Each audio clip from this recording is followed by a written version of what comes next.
کہ مولا نے پیدا کیا انسان کو، احسان کیے اسی نے کلی طور پر، کسی اور کا احسان نہیں، سر سے لے کے پیر تک ہماری بناوٹ میں کوئی شریک نہیں ہے۔ لہذا اس کا تقاضا یہ ہے کہ گردن بھی جھکے تو اسی کے سامنے جھکے۔ جب بنانے میں کوئی شریک نہیں، عبادت میں شریک کیسے ہو سکتا؟ بے شک، بہت خوب، ماشاءاللہ ماشاءاللہ۔ دوسری بات یہ تو تھی نقلی دلیل، عقلی دلیل سن لیجیے۔ تمہارے بیوی پہ کتنے احسان ہے جی، تم نے نکاح کیا، قبول کر لی، اور صرف تم نے روٹی کپڑے مکان کی سویدھا اپلبدھ کرائی، اور کیا کیا تم نے؟ بھائی کھانے کے لیے اس کو دے دیا، چاہے دال روٹی دی، چٹنی روٹی دی، مرغا دیا، رہنے کو قبضہ محل دیا یا جھوپڑی دے دی، پہننے کو کپڑا دے دیا۔ آپ کا اس کے علاوہ احسان بتائیے عورت پہ کیا ہے؟ اس کے وجود پہ، جسم پہ، اس کے کسی عضو پہ تمہارا کوئی احسان ہے؟ وہ تو اللہ کی ہے۔ آپ کا تو صرف ایگریمنٹ ہے اس سے، میرے نکاح میں آ گئی جی، میں نے قبول کر لی، قاضی شہر نے قبول کرا دی جی، میں نے قبول کر لی۔ باقی تو یہ ہے کہ وہ اللہ کی بندی ہے، اللہ کی بنائی ہوئی ہے، آپ کے گھر میں رہنے لگ گئی، آپ کا اتنا سا احسان ہے کہ روٹی کپڑا مکان دے رہے ہیں۔ مگر اس کے باوجود اگر کوئی عورت فرما بردار کتنی ہی صحیح، رات ہوتے ہی عشاء کے بعد آپ سے کہتی ہے کہ میرے سرتاج ساری خدمتیں آپ کی پوری ہو گئی، کہاں ہو گئی؟ بستر لگ گیا، ٹھیک ہے سو جائیے، میں ذرا پڑوسی کے ساتھ رات گزارنے جا رہی ہوں۔ ایمانداری سے بتائیے، آپ شوہر والی صفت میں شریک کو برداشت کریں گے؟ ایمانداری سے بتائیے، تو آپ کہیں گے معاف نہیں کروں گا، معاف نہیں کروں گا، میرا رب کہتا ہے بنایا میں نے رب میں ہوں، اور سجدہ کسی اور کو معاف نہیں کروں گا۔ بہت اچھے سمجھا ہے، بہت بڑھیا طریقے سے سمجھا ہے، ماشاءاللہ۔ میرے عزیزوں، جو اپنے ایمان کو چھوڑ کر ظاہری صرف زرق و برق اور ظاہری خواب و خیال کی دی ہوئی تسلی کے اوپر جاتے ہوئے کہتے جی میں تیرا اور تو میرا، میں تیرا تو میری، کچھ بھی کہہ سکتے ہیں، جو اپنے ایمان کا سودا کر رہے ہیں، خدا کے واسطے اس وعید سے ڈریں، خدا بند عالم ایمان کا سودا کرنے والے کو کبھی معاف نہیں کرے گا، اس کے لیے تو دائمی جہنم کی بھٹی۔ اور ایسا آدمی مرتد کہلاتا ہے، اور مرتد مشرک سے زیادہ بدتر ہوتا ہے۔ کیوں؟ اس لیے کہ جو پیدائشی اعتبار سے جوان ہو گیا، اسلام نہیں اس کے پاس، وہ تو ہے ہی کافر و مشرک۔ اب ایک وہ آدمی جو پیدائشی اعتبار سے جوان ہوا تو کہتا مسلم، اور بعد میں ہو گیا وہ مشرک، تو اس نے اسلام کی توہین کی۔ کم از کم جو پیدائشی پہلے سے ہی مشرک نظر آ رہا ہے، اس نے اسلام کی توہین تو نہیں کی ہے، اس نے بدل کر کے اسلام کی توہین کی۔ اس لیے خدا بند عالم نے اسے اس مشرک سے جو جنو مشرک ہے، اس مرتد کو خطرناک مانا ہے۔ اللہ اللہ۔ اور اسلامی حکومت ہو تو حکم ہی کچھ اور ہے، مگر آج دنیا میں کوئی کہنے کو تو کچھ بھی کہے، کہیں بھی اسلامی حکومت نہیں اور کہیں بھی اسلام نافذ نہیں پورے طور سے۔ ٹھیک ہے، مجھے اشکال نہیں ہے کہ صاحب ایک خطہ ایسا ہے قریب میں جس میں آپ کہہ سکتے ہو، لیکن پورے طور سے ابھی سنبھل نہیں پا رہے ہیں۔ وہ جو شریعت مدینے میں نازل ہوئی، جو شریعت مدینے والے نے نافذ کی ہے، جو شریعت مدینے والے نے نافذ کی تھی، وہ شریعت ابھی پوری دنیا میں کہیں بھی نافذ نہیں ہے۔ قرآن تو در در بھڑک رہا ہے، گھوم رہا ہے کوئی جو مجھے اپنائے؟ قرآن در در پہ آواز لگا رہا ہے کوئی جو مجھے اپنائے؟ ہے کوئی جو اپنی عدالتوں میں، اپنے اعمال میں مجھے اپنائے؟ مگر قرآن کو ہر جگہ سے مایوسی مل رہی ہے۔ میرے بھائیوں، اس کا صلہ تو ملے گا خدا کے یہاں، اس کا صلہ تو ملے گا۔ اللہ تعالیٰ حفاظت کرے۔ اللہ کے نبی علیہ السلام نے، میں بتا رہا تھا کہ حضور علیہ السلام نے فرمایا وَعَنْ شَبَابِهِ فِيمَا أَبْلَىٰ، جوانوں سے پوچھا جائے گا جوانی کہاں آزمائی ہے۔ اشارے کافی ہو گئے، اشاروں کی دنیا ہے، سمجھ لو، کافی سمجھنے کی بات ہے۔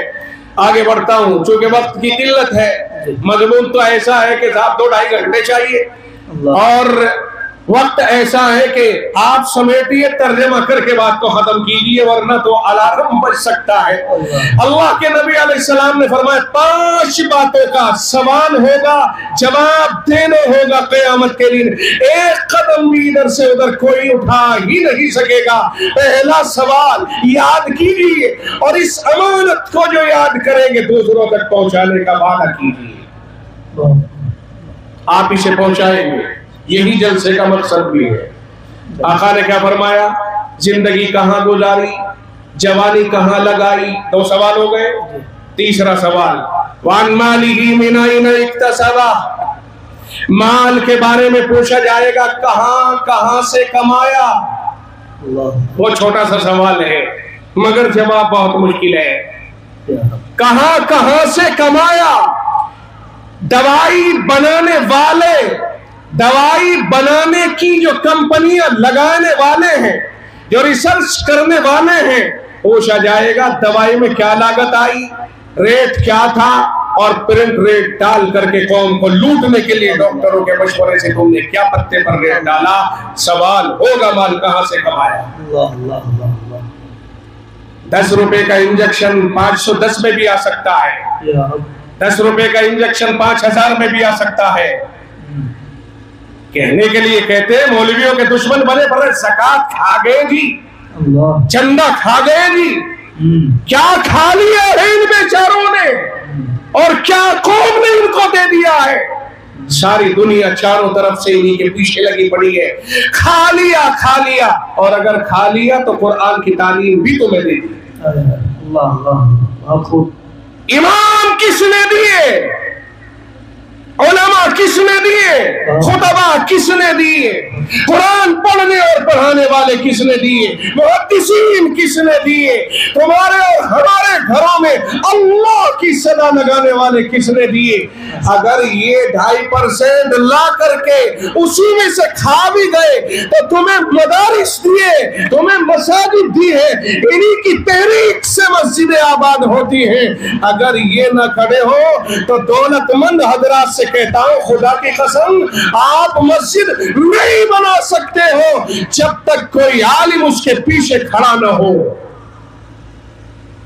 تمہاری دولتیں قبول ہی اللہ جب کرتا ہے جب تمہارے ساتھ میں کوئی عالم لگ جاتا ہے، ورنہ تمہاری سنگلوں کی دولتیں بھی اللہ کے یہاں شاید قبول نہ ہو۔ مولوی جاتا ہے چندہ لینے کے لیے تو جو اللہ کے راہ میں خرچ کرنے کے بدلے میں جنت ملے گی، خدا کی قسم وہ مولوی نے دلوائی۔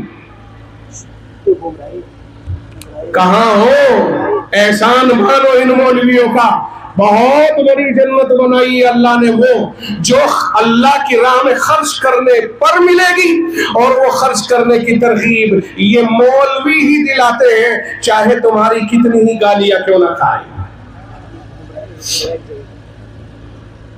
حرام خور بھی انہی کو کہا جائے گا، چندہ خور بھی انہی کو کہا جائے گا، کمیشن خور بھی انہی کو کہا جائے گا۔ اللہ کے بندو، انہوں نے اللہ سے تمہیں جنت دلوانے کے وعدے کرا دیے ہیں، کم از کم حرام خور کہہ کر کے اپنے ایمان کے سودے تو نہ کرو۔ جس نے علماء سے بدظنی قائم کرنی اور جو کسی عالم سے بدگمان ہوا اور اسی حال میں مر گیا، مجالس الابرار اٹھائیے، مجالس الابرار میں لکھا ہے کہ ایسے آدمی کا ایمان سلب ہونے کا اندیشہ ہے۔ وہ عالم قرآن کی وجہ سے کہلایا ہے۔ اللہ کی قسم کاغذ تو بہت نظر آئیں گے مگر جس کاغذ پر اللہ کا کلام لکھا جائے گا وہ کاغذ کسی اور حیثیت کا بن جائے گا۔ پہلے برابر تھا، اب وہ برابر نہیں رہا۔ اب اس کاغذ کو وضو کر کے غسل کر کے پاکیزگی کے ساتھ چھونا ہوگا۔ اسی طرح انسان تو بہت ہے مگر جس انسان کے دل میں کلام الہی اتر گیا وہ عام انسانوں کی طرح نہیں رہا۔ کاغذ پھٹ جائے جس پر کلام اللہ لکھا ہوا ہے، وہ کاغذ بوسیدہ ہو جائے، اسے دمک کھا جائے، تب بھی وہ باوضو ہی چھوا جائے گا، تب بھی وہ قابل احترام ہے۔ یہ الگ بات ہے کہ پھٹ گیا یا دمک نے کھا لیا۔ اسی طرح عالم رب ذوالجلال کے کیبنٹ میں چلے گئے، وہ بہت مخصوص انداز کے لوگ ہو گئے، وہ نبی کے وارث ہو گئے۔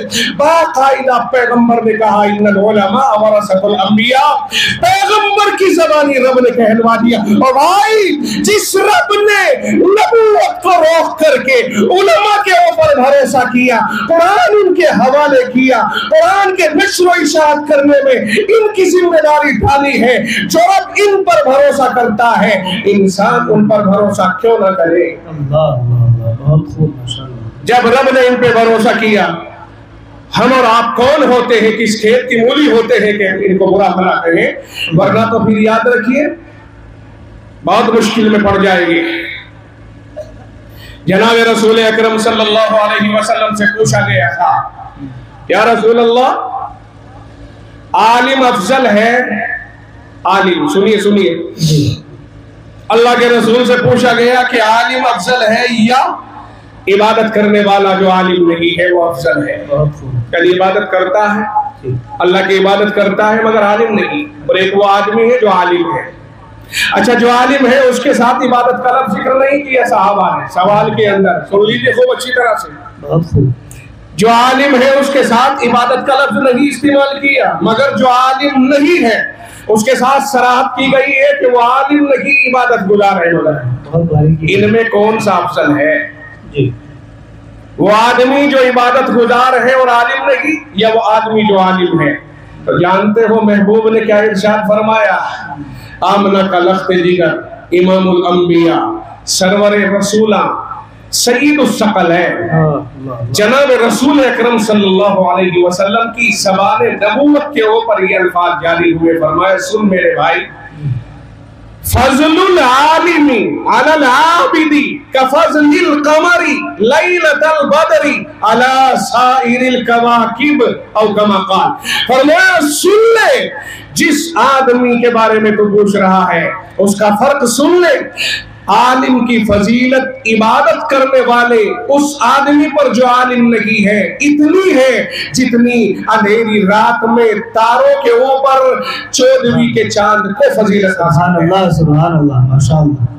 اور ایک جگہ ارشاد فرمایا فضل العالم علی العابد کفضلی علی ادناکم، عالم کی فضیلت عبادت گزار پر ایسی ہے جیسا کہ خود میری محمد الرسول اللہ کی فضیلت تم میں سے سب سے گھٹیا درجے کے آدمی کا۔ جانتے ہو یہ حدیث کہاں سے کہاں جا رہی ہے؟ مولوی کے سامنے کھڑا ہونے کے لیے بہت بڑا دل چاہیے۔ مولوی چاند اور تارے، اور سنو بھائی یہ مثال جو اللہ کے رسول نے دی ہے، چودھویں کا چاند اور آسمان کے تارے، چودھویں کا چاند پورا چاند ہے اور آسمان کے تارے ہیں۔ دیکھو آسمان کے تاروں اور چودھویں کے چاند کا نام آپ نے کیوں لیا؟ اللہ کے نبی سے سوال کیا گیا تھا، ایک وہ آدمی جو عالم نہیں مگر عبادت کرتا ہے، اور ایک وہ آدمی جو عالم ہے، ان دونوں میں کون سا افضل ہے؟ آپ نے تارے اور چاند کی مثال ذکر فرمائی۔ دیکھو تارے بھی چمکدار ہے کہ نہیں ہے؟ آپ یہاں سے اندھیری رات میں ایک ایک تارے کو دیکھ لیتے ہو کہ نہیں دیکھ لیتے؟ اب نظر نہیں آئے گا آپ کو، لیکن ہاں اندھیری رات میں اگر اندھیرے میں کھڑے ہو کر آپ دیکھیں گے تو تارے نظر آتے ہیں، آسمان بھرا ہوا جیسے سرسوں کے پھولوں سے سرسوں کا کھیت۔ کیا کہہ رہے ہیں؟ یہاں یہ سمجھنے کی بات ہے کہ عبادت گزار نے عبادت کی تو اپنی ذات کو چمکا دیا، مگر علم نہیں ہے تو دوسروں کو چمکانے سے قاصر ہے۔ اور بھائی جس طرح تارے منور ہیں مگر منور نہیں ہیں، چاندے روشن ہیں مگر دوسروں کو روشن نہیں کر سکتے ہیں، کروڑوں اربوں کھربوں تارے آسمان پر موجود ہیں، خود چمکدار ہیں مگر دوسروں کو چمکا نہیں سکتے، روشنی زمین پر نہیں دے سکتے ہیں، کیونکہ وہ عبادت گزار کی مثال ہے کہ عابد عبادت کی وجہ سے اپنی ذات کے اعتبار سے تو بہتر ہے مگر دوسروں کے لیے اس میں کوئی چیز نہیں ہے۔ بہت خوب۔ اس طرح تارا اپنی ذات کے اعتبار سے تو روشن ہے مگر دوسروں کے لیے کوئی روشنی نہیں ہے۔ اور رہا چاند کا مسئلہ، چاند اکیلا سب پہ بھاری، نہیں سمجھ میں آئی؟ صحیح بات. چوند اکیلا سب پہ بھاری. اسی طرح جس طرح چاند خود بھی روشن ہے اور دنیا کو بھی روشنی دیتا ہے، ایسے ہی ایک عالم خود بھی روشن ہے اور دوسروں کو بھی مسائل شرعیہ کی روشنی دیتا ہے. سمجھ میں آ گئی جی عالم اور غیر عالم کی مثال؟ اب جو عالم نہیں ہے وہ چاہے کچھ بھی کرتا پھرے، کچھ بھی کر رہا ہو، اس سے کوئی مطلب نہیں.